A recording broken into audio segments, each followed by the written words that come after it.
Hey there, it's Lee, and in today's video I'm going to show you how to fix an issue of not being able to play your WhatsApp status videos.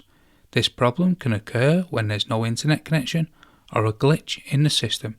Don't worry, I'm going to walk you through some simple steps to fix it. First, check your internet connection. If you're using Wi-Fi, switch it to a different network or try using your cellular data. If that doesn't work, try logging out of WhatsApp, switching to a stronger connection and then logging back in.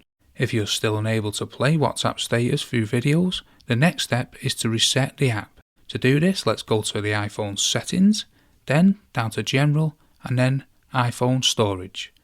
Find WhatsApp on the list and click it.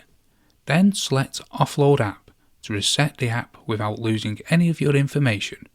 Once it's offloaded, hit Reinstall App. This is like deleting the app and then re-downloading it in the App Store. Once it's done, log back into WhatsApp and all them glitches should have been gone. I hope this helps you solve any issues of not being able to play WhatsApp status videos that you've been having. If you have any questions, feel free to leave them in the comment section below, and don't forget to like the video and subscribe to our channel for more tech tips like this one, and I'll see you in the next one.